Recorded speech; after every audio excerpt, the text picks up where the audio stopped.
Now, there is continuing talk in the UK of another Tory leadership contest. This is the party, sorry, that's been in power in the UK since 2010. And they've had not one, not two, but five different leaders over that time. And they've had three different leaders. Of course, we know that since the last election in 2019. Johnson, Liz Truss, who was the shortest ever serving prime minister in the UK in over 300 years of us having a prime minister in the current form, and then latterly Rishi Sunak. Now, it doesn't matter what person or puppet they put in the position of prime minister, the fortunes and support for the fake Conservative Party continues to fall and slump and go down and down into the gutter.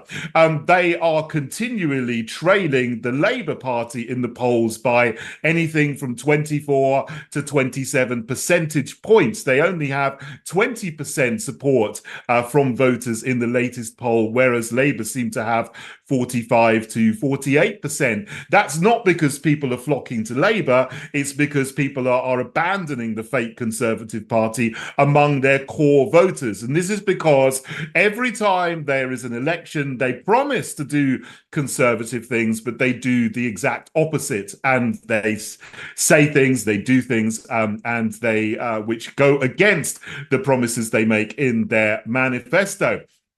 Today is no exception with Rishi Sunak. There is no exception to that as well.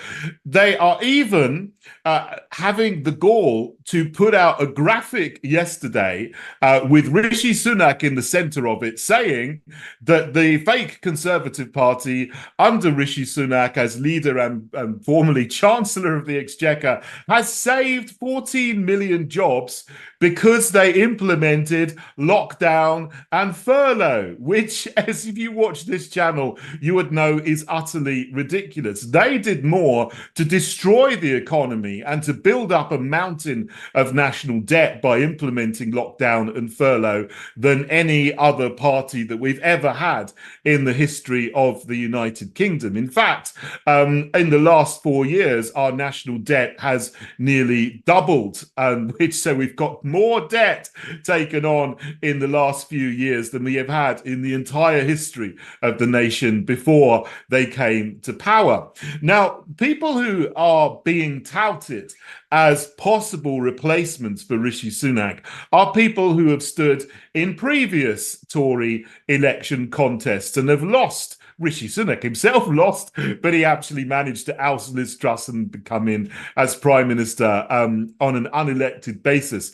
So we have Penny Mordaunt is the person who is being named most. She's denying it and saying that she's loyal to Rishi Sunak, and who would want her anyway, because she was the person that put together the 75-point LGBT action plan in 2017 in order to advance the demands of LGBT NGOs and lobbying groups, including such things as gender recognition, immediate gender recognition, rather than having to wait 2 years as you do now, and banning conversion therapy, which would mean that many people who are normal counselors or pastors or even parents would find themselves criminalized.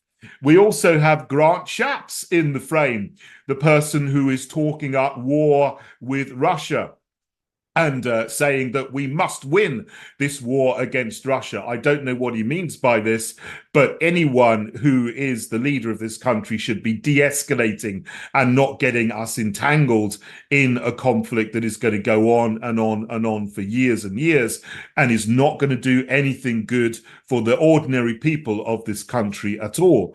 We have Tom Tugendhat. Not much is known about him, but he did attend the Bilderberg conference last year with Michael Gove. So to my mind, that raises immediate suspicions. Now, Sunak apparently appeared before the 1922 committee and they banged on the table for a minute to welcome him into the room.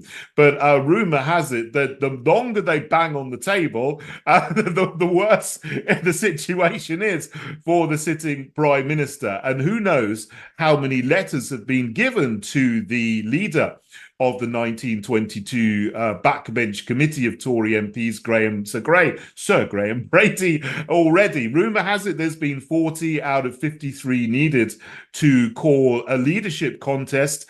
It's going to be a very, very interesting few days ahead to see if any more people put any letters in.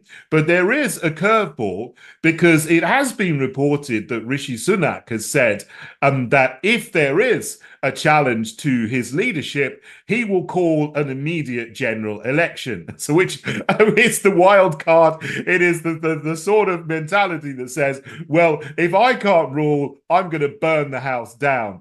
That would be a very, very interesting and perhaps fitting end to the disaster of this fake Conservative government that we've had for the last 14 years in the United Kingdom. This is today's News Talk, TNT.